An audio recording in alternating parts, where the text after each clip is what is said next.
गायक बब्बन रावत जवाहर स्टूडियो रसड़ा बलिया में कमलेश यादव के देखरेख में विरह की रिकॉर्डिंग हो रही है। आप लोग आशीर्वाद प्यार बनाए रखिएगा। तनी मास्टर स्वर दिया था।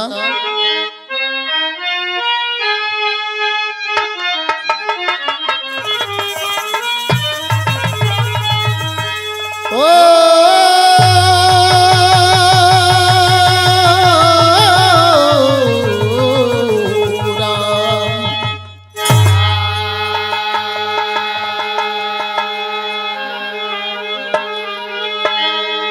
चार लाइन भूमिका के लाइन बा कहना बाका कि गरिमा गुरु की गोविंद जहां में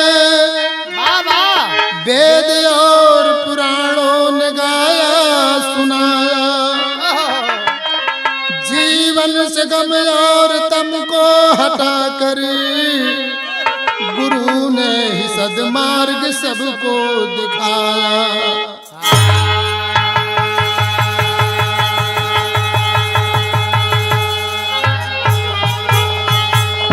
अद्भुत अखंड छवि दंड में भी प्यार हो, दुलार दे के ज्ञान का जो दीपक जलाया।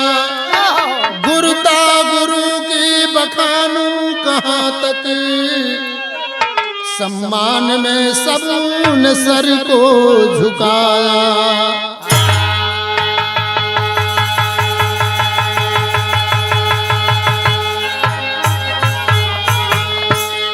गुरु का महिमा इतना परम्पार होला बाबूजी कि बिना गुरु की आज्ञा से कहीं केहू कुछ कर ना सकेला, न कुछ पा सकेला। तो गुरु के एक ठे बखान बा, गुरु शिष्य के एक ठे वर्णन के गीत बा, एक लाइन गजल के तर्ज बा मास्टर, फिल्मी गजल बा।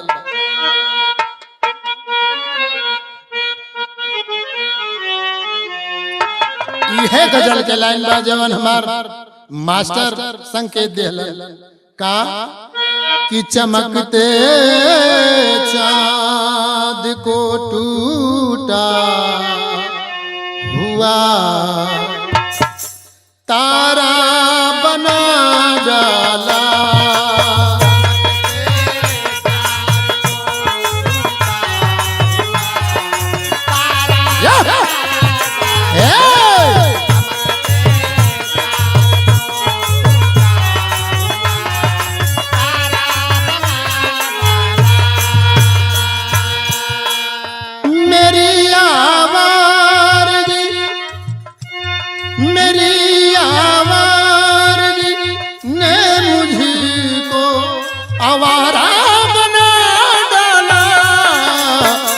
चमकते चाँद को टूटा हुआ तारा बना डाला।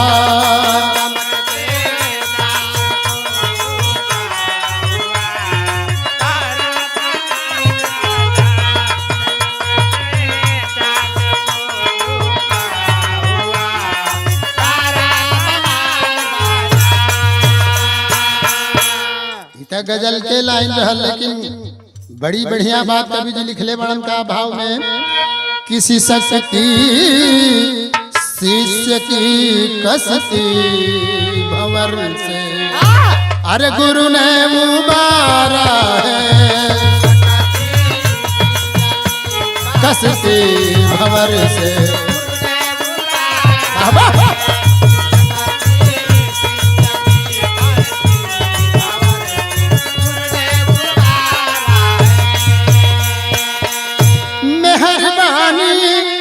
खुदा की भी उन्हीं पर, गुरु को जो प्यारा है, शक्ति शिष्य की कसती भंवर से गुरु ने उबारा है।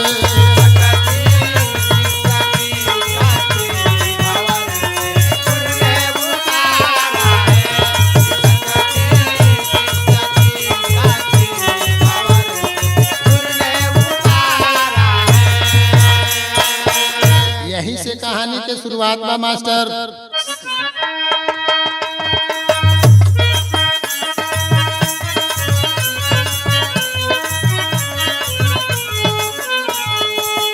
बात उस दौर की जब गुरुकुल चला करते थे, शिक्षा के साथ गुरु संस्कार भरते थे।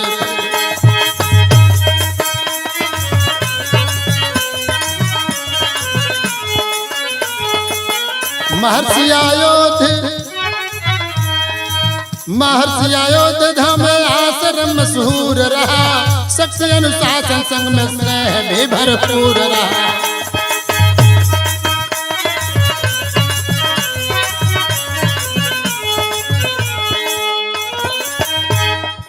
जिज्ञासु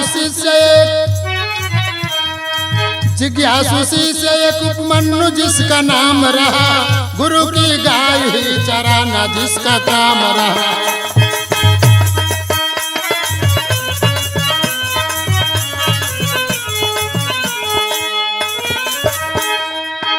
पूछे गुरुदेव एक दिन गाय तुम चराते हो, पूछे गुरुदेव एक दिन गाय तुम चराते हो, पेट भरने के लिए बेटा क्या तुम खाते हो।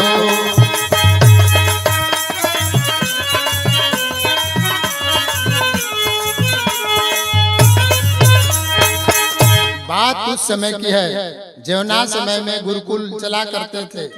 बड़े बड़े घराने के बच्चे वहां जाकर के शिक्षा संस्कार लिया करते थे। वही समय में एगो महर्षि अयोध्याम ऋषि रहलन, जिनका आश्रम चलत रहल। वो आश्रम में बड़ी शिक्षा के लिए लोग गए थे, बच्चे गए थे। उसी में एक थे उपमन्यु नाम का लड़का गई है शिक्षा लेने खातिर, लेकिन गुरुजी ओकरा के शिक्षा ना दे करके गाय चरावे वाली ड्यूटी दे देलन। प्रतिदिन उठता था सुबह में और गाय लेकर के वन में चला जाता था। एक दिन के बाद गुरुजी पूछलन कि बेटा तुम तो गाय लेकर के चले जाते हो, और जब तुहार भूख लागेला तो का खाला बेटा, कैसे तुहार पेट भरेला। लड़का कहे लगल, कहलस का एक लाइन तर्ज के लाइन का मास्टर।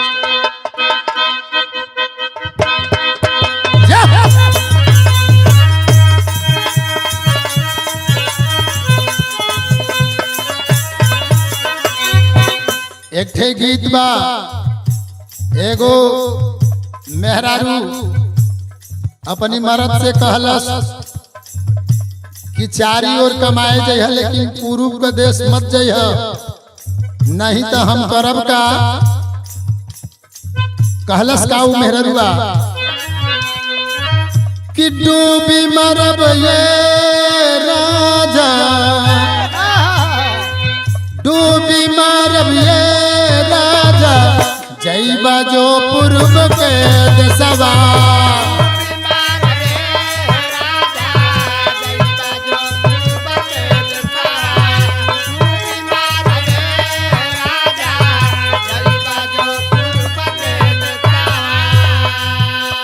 लेकिन आज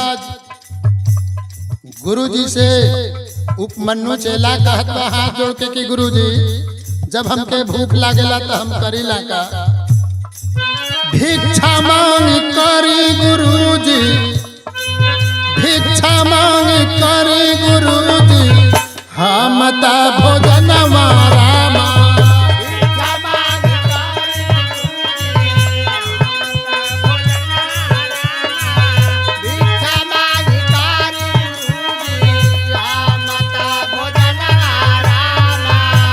जब से चराई गैया, जब से चराई गैया, घूमी घूमी बनवा रामा, भिक्षा मांग करी गुरुजी, हम ता भोजन रामा।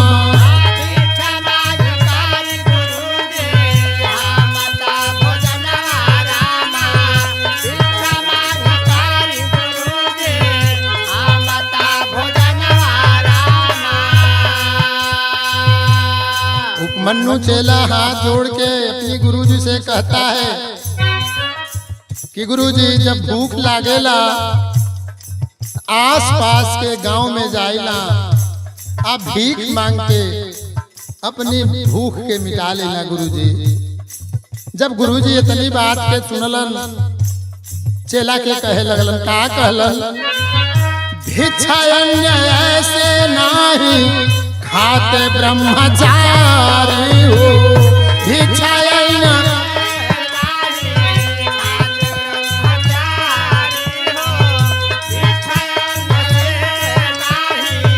खाते ब्रह्मचारी, शिष्य की श्रद्धा की परीक्षा, शिष्य की श्रद्धा की परीक्षा लिए तब भारी हो,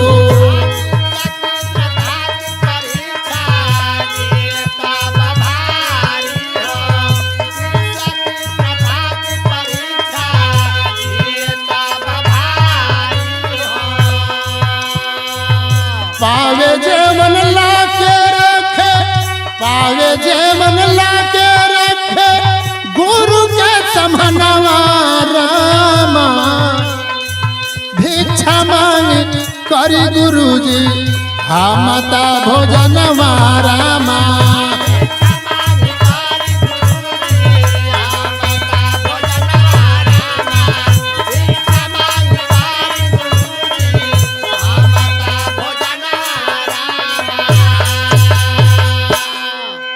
चेला के बात सुन के गुरुजी कहलन कि बेटा, एक बाल ब्रह्मचारी को ऐसे भोजन करना पाप है, एक बाल ब्रह्मचारी को ऐसे भोजन नहीं करना चाहिए बेटा। आज के बाद भीख में जेवन भी कुछ तो के मिली, पहले हमरा यहाँ ला के समर्पित कर दिया, जब हम तोहरा के दे तब तू खैबा।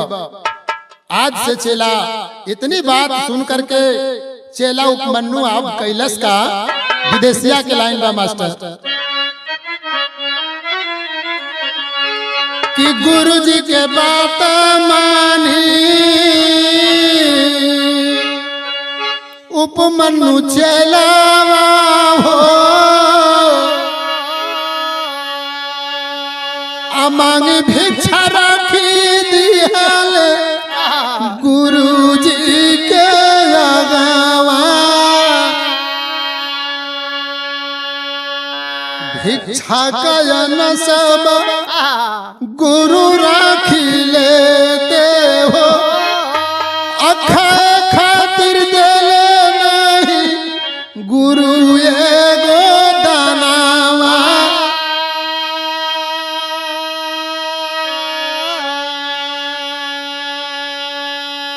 हाय हाय बाबूजी।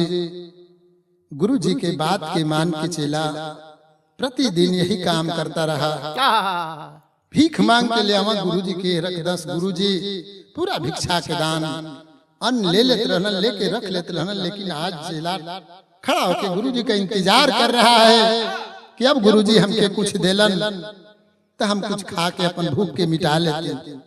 लेकिन गुरुजी कुछ देर से ना खाए खातिर वो समय में जब भूख सहाय ना आज उपमन्यु चेला के, तो उपमन्यु चेला कैलाश का कि पेट भर खातिर शिष्य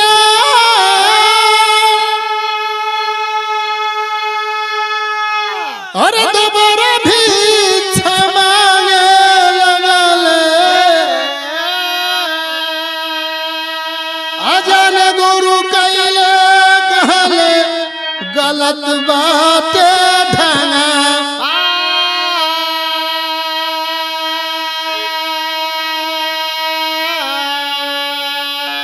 गुरुजी के इंतजार में उपमन्यु चेला ताकत कि अब कुछ दिहन गुरुजी तो हम भोजन करब। लेकिन बाबूजी जब गुरु ना कुछ देहलन, उनके भूख लागल, सोच गेलन कि अब गुरुजी हमके कुछ ना दिहन, जाके दोबारा भिक्षा मांगे लगलन पेट के खातिर। जब गुरुजी के ये भी पता लागल कि दोबारा भिक्षा मांगत हुवन, गुरुजी वहू के मना कर देहलन, कहलन कि खबरदार खबरदार चला, ये गलत तरीका है।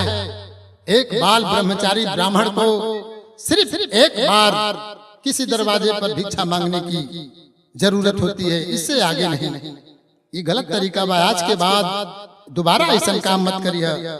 लेकिन आज गुरुजी के बात के मान के उपमन्यु चेला कैलाश का एक लाइन तरज उहे बा भैया, ई माई बहन वाली गीत बा, आ गीत या उहे बा कि माई कहेली बेटी नियरे बियाबो भैया कहेले बड़ी दूर हो।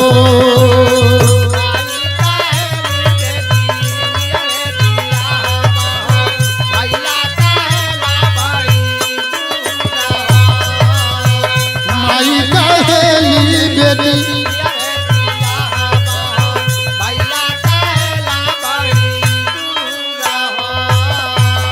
हाय हाय मेरे बाबूजी, जब उपमन्यु चला के वो जंगल में भूख सतावे लगल बा आ गुरुजी के बात भी याद करतन कि आज गुरुजी हमके कुछ देला ना खाए के। जब भूख लगल बा त कैलन का उपमन्यु चला गैयन के दूधा पी के, गैयन के दूधा पी के दिनवा गुजारे लगले। दियन के दूधा पी के दिनवा गुजारे लगले। दिय गुरु हो रोका वाय हो।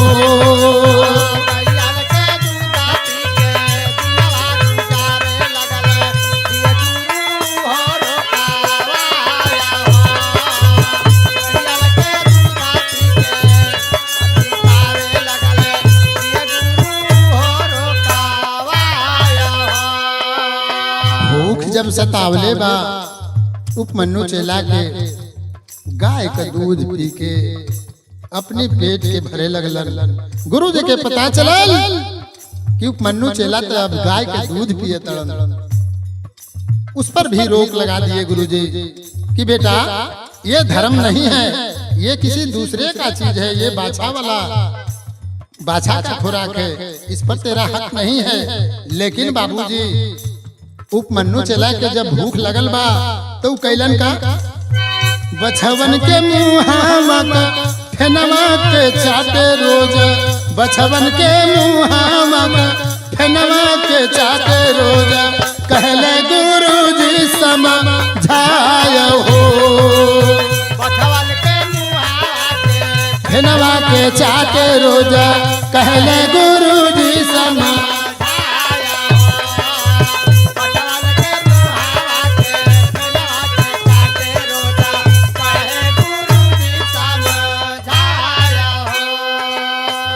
भूख ऐसा चीज होला भैया कि जब लग जाए तो कुछ करे खातिर लोग तैयार हो जालन। उसी तरह से आज उपमन्यु चेला के भूख लगल बा, दूध पियत रहलन, दूधो के मना कर देलन गुरुजी। अब कैसे पेट के भूख मिटी? बाछा जब दूध पियन तो फेनवा निकले मुहवा से, फेनवा के रूप चाटे लगलन। जब गुरुजी के पता चलल कि ऐसा काम करत हूँ उपमन्यु चेला, उसको भी मना कर दिए। जब मना कर दहलन यही जे प्रतिज्ञा कैले बा उपमन्यु चेला का कैलस टेरी के भाव बा।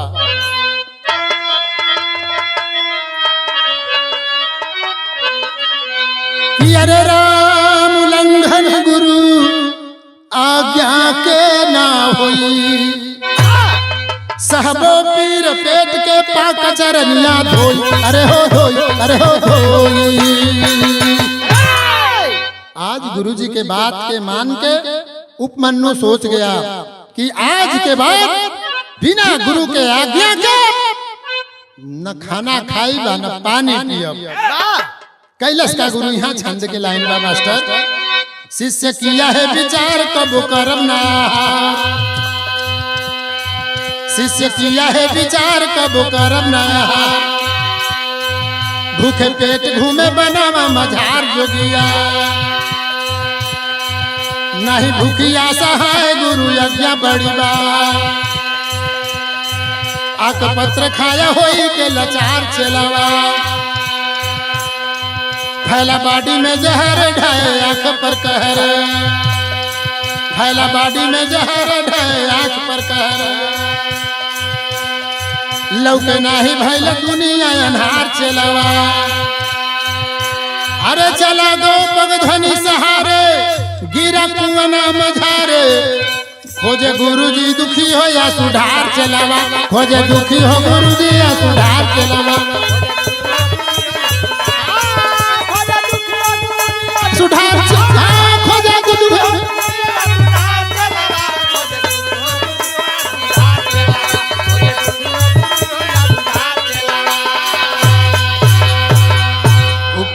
चेला आज ई फैसला कर लेलन कि जब तक गुरु के आदेश ना होई तब तक ले आज के बाद न खाना खाए न पानी पियब। प्रतिदिन गाय चराने जाता था बाबू, लेकिन कुछ खात ना रहलन। जब ना खात रहलन 2 दिन 4 दिन 5 दिन जब बीतल बा, भूख ना सहाय, आक पत्र मतलब होला मनार का पतई, मनार का पतई भूख ना सहाय खा लेलन बाबू। जब खा लेलन तो धीरे धीरे पूरे बॉडी में जहर फैल गया, आंख का रोशनी जाए लगल। लेकिन गाय चराना नहीं छोड़ते हैं, गाय के पीछे पीछे खूर के सहारे, खूर पग के आवाज के सुन के पीछे पीछे जात रहलन। एक दिन की बात, एगो कुआं पड़ल, वही कुआं में आज उपमन्यु चेला गिर गइलन। जब गिर गइलन शाम भई, गाय चर के आगे निसु आश्रम में, लेकिन आज उपमन्यु चेला जब नहीं आया, गुरु जी के चिंता सतावे लागल। जब चिंता सतावे लागल तो कैलन का गुरु जी, एक यहाँ तरजबा मास्टर,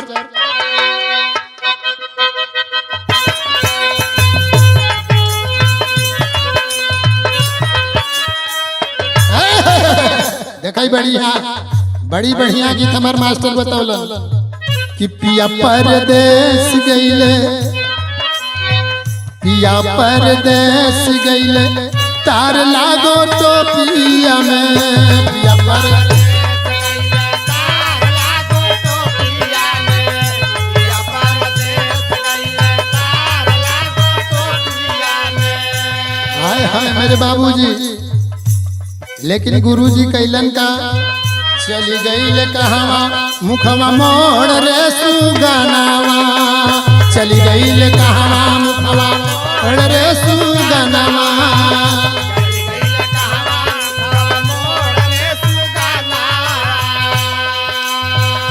डोरी सनहिया के तोड़ रे सुगनावा, डोरी सनहिया के तोड़ रे सुगनावा, चली गई कहवा मुख मोड़ी रे सुगनावा, चली गई कहवा मुख मोड़ रे सुगनावा, चली गई कहवा मुख मोड़ रे सुगनावा।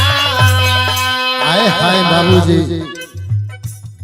अब गुरुजी के पता चले लागल कि चेला हमार बात के मान के कुछ ना खात रहल, कुछ ना पियत रहल, लेकिन गाय चले तो हमार चेला ना आए, व्याकुल हो गइलन। व्याकुल होके वन के ओर जात पड़ा। आज जब जात पड़ा तो वो समय में वन में गइलन तक भइल का, बेटा बेटा कही के पुकारे बीच बनावा, बेटा बेटा कही के पुकारे बीच बनावा, बेटा बेटा कही के पुकारे बीच बनावा। गइल बायवाज जब कुआं में नीचावा, गइल बायवाज जब कुआं में नीचावा, गइल बायवाज जब कुआं में नीचावा। हलिया सुनावे बहेलोर रे सुगनावा, हलिया सुनावे बहेलोर रे सुगनावा, चली गई कहवा मुख मोड़ी रे सुगनावा, चली गई कहवा मुख मोड़ रे सुगनावा, चली गई कहवा मुख मोड़ रे सुगनावा। आज बीच जंगल में जाके गुरुजी बेटा बेटा कह के चिल्लाथवन, कहथवन बेटा हम ना जाने कि हमारे इतना बात तो के लाग जाई, हमारे इतना आज्ञा का पालन करबा बेटा, तू कहाँ बड़ा, अगर तुहार हमारा आवाज तुहरी कान तक जाता बेटा, ते एक बार हमार लाल तनी मुंह से बोल दा, झर झर झर झर लोर आंख से गिरत बा। लेकिन आगे भइल का, यहाँ एक लाइन तरज बा, आ तरज उहे बा जौन एगो मेहरारू और इमरत के जवाब सवाल बा। ये गीत के समय में नया लोग कहत हन कि नया गीत है, वह गीतिया बा कि का करताड़ू तनी हमके बतावना, बाबा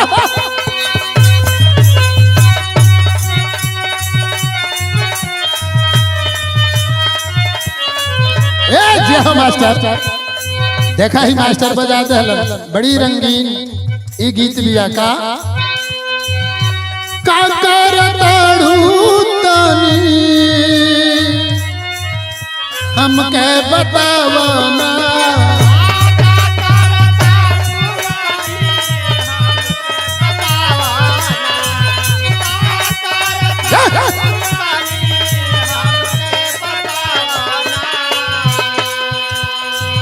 रूपवा से पर्दा तनी धनिया हटावाना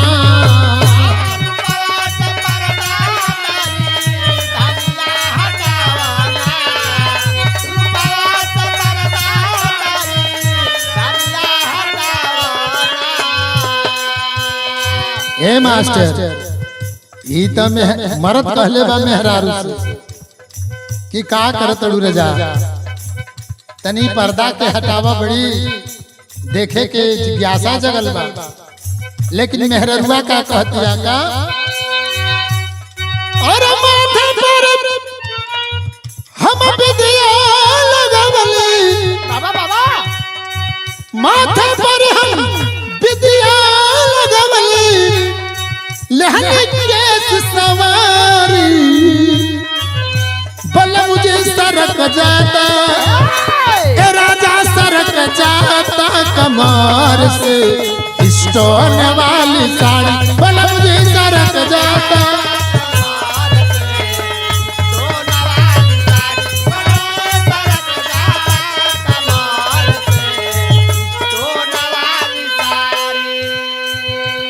ई तो मौज मस्ती के लिए गीत रहल भैया लेकिन गुरुजी आज वन में जाके चिलवा के पुकारत हमन कथन की बेटा एक बार मुझसे तनी आवाज लगा दो हम तहार गुरुजी तोहके खोजे खातिर तोहके लेवे खातिर नाइल बानी बेटा का कहलन गुरुजी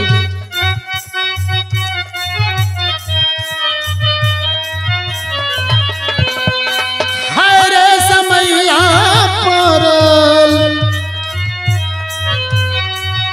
हाय रे समैया परल ऐसन विपतिया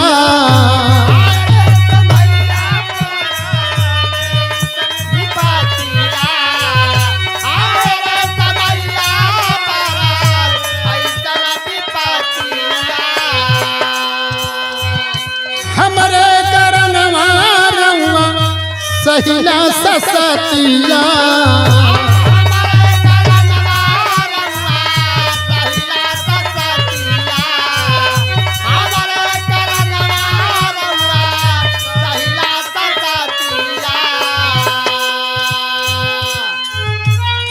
माफ करे गलती के हमारी माफ करे गलती के हमारी परिल रौरी पैया गुरुजी कहवा कौनी हाल में बाड़ी जगैया मैया गुरुजी कहवा कौनी हाल में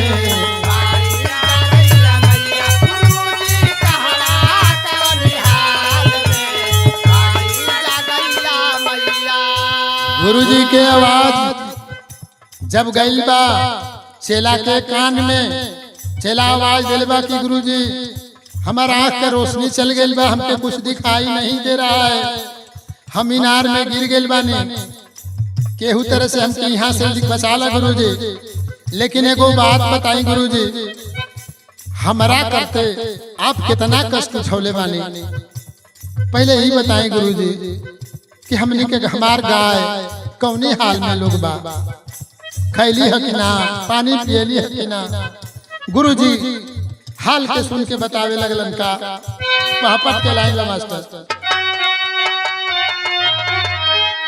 कि सुन के हाल बतावे गुरु उपैया नैया यद जल में अफाट करे जा रोवे सगरी गैया नैया यद जल में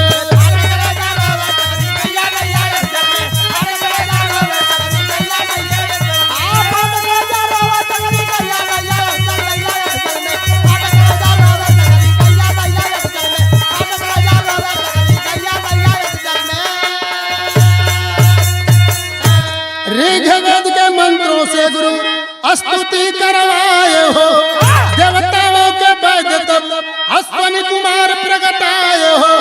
लौटी नेत्र ज्योति चमकल तरैया नैया धजल में, अखालो पुआ व्यर्थ न करो समैया नैया धजल में।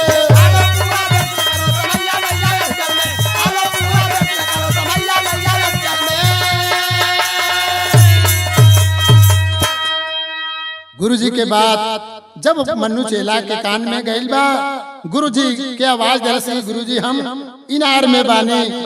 आज बतैले बा जब सारी बात गुरुजी ऋग्वेद के मंत्र के उच्चारण बतावे लगलन कि बेटा जो मैं बोल रहा हूँ तुम भी बोलो, तेरे आंख का रोशनी आ जाएगा।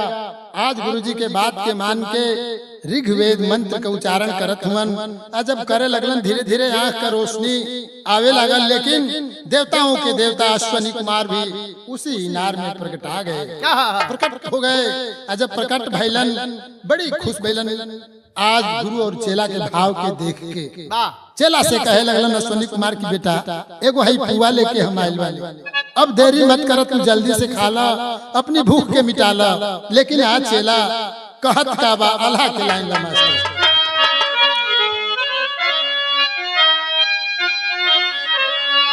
हाय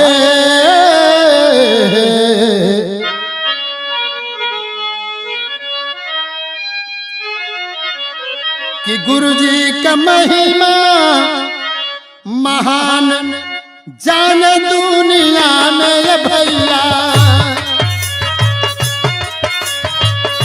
पूजे सब देवताना मन सब लाया। गुरुए कृपा से मिलल रउरदार सनमय प्रभु जी, अखियां करो सनी हो वापस गईलिया।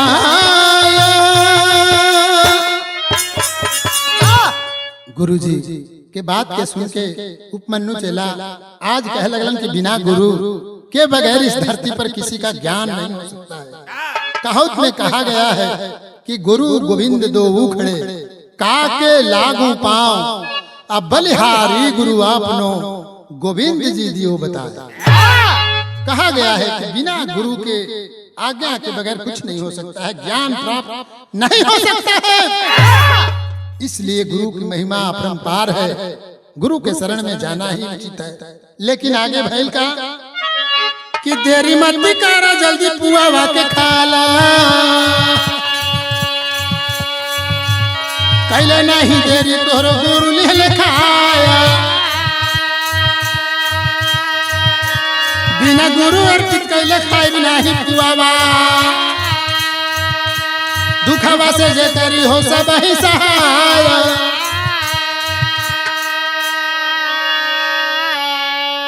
आज अश्वनी कुमार देवताओं के वैद्य जी चेला के कहे लगलन कि बेटा तुहार गुरु जी भोजन कर लेला, बेटा अब तू भोजन कर ल, देरी मत कर बेटा, कहिया का तू खाना खा ले बड़ा। लेकिन आज गुरु जी के आज्ञा के बगैर वो नहीं खाना खाया। कहा कि नहीं प्रभु, आज गुरु जी का ही देन है कि आप नियर देवता वैद्य का आज दर्शन हो गए, हम धन्य हो गए। बिना गुरु के आज्ञा से ये पुआ के हम ना खाए, गुरु जी से आदेश ले ले। तब भइल का दोनों गुरु चेला के आज दोस्ती के देख के, प्यार के देख के आज अश्वनी कुमार कैलन का खड़ी के लाइन बा मास्टर।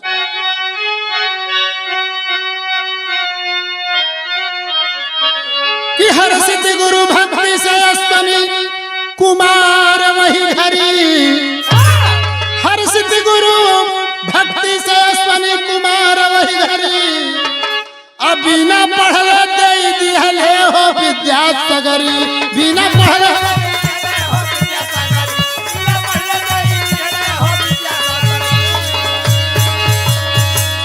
हिया हर साई कुवना से बाहर आके छाती से लगे गुरु चेला के दादा के।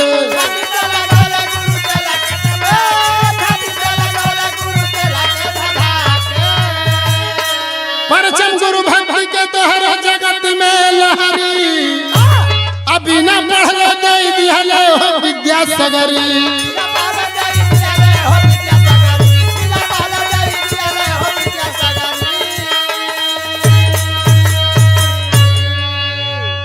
गुरु और चेला के प्यार के देख के अश्वनी कुमार बहुत खुश भइलन। वाह इतना खुश भइलन कि आज उपमन्यु चेला एक अक्षर नहीं पढ़ा था, लेकिन सारा ज्ञान उसको भर दहलन। बतौलन कि जा दुनिया जहान में ये दोनों गुरु और चेला का जोड़ी परचम की तरह से लहरी। आखिरी लाइन बा, कुसुम पराग गुरु स्वामी जग देव भोला पूज्य हमारे, हृदय नारायण राम करन संग बब्बन आज पुकारे, उल्लंघन गुरु आज्ञा के न होई, लिखते प्रेमचंद कविता में प्रेम पिरोई, उल्लंघन गुरु आज्ञा के न होई, प्रेमचंद रोई हो उल्लंघन गुरु आज्ञा के न होई।